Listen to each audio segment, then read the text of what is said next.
ইসলামী ভাইরা, গাউসিয়া কমিটির নিকট একটি বিনীত আবেদন।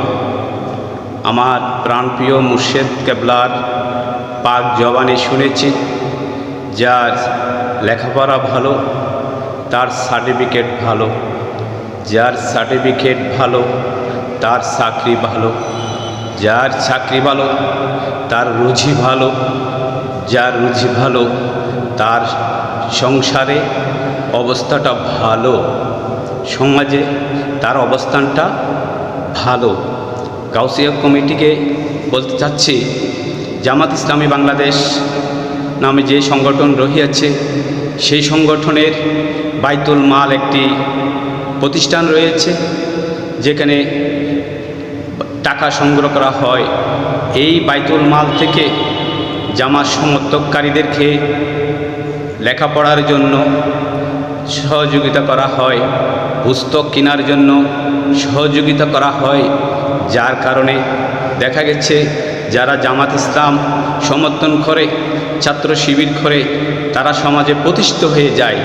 কেউ বা ইসলামী ব্যাংক, কেউ বা উকিল, কেউ বা ম্যাজিস্ট্রেট, কেউ বা সরকারি চাকরি পেয়ে সমাজে প্রতিষ্ঠিত হয়ে যায়। এখন আমার প্রশ্ন হলো, যারা গাউসিয়া কমিটির সদস্য রয়েছে, তারা দেখা যায় যেহেতু শিক্ষা হলো আলো, শিক্ষা হলো শক্তি, তাই যারা গাউসিয়া কমিটি, তাদেরকে আমি আবেদন করব, আপনারা ঈদে মিলাদুন্নবীতে একটি বাইতুল মাল, একটা ফান্ড গঠন করেন। যে ফান্ড দিয়ে যারা গাউসে পাককে ভালোবাসে, যারা নবী প্রেমিক, যারা নবীকে ভালোবাসে, অনেক অসহায় রহিয়াছে, যারা চিকিৎসা করতে পারতেছে না, বাইতুল মাল দিয়ে তাদের চিকিৎসার ব্যবস্থা করা হোক।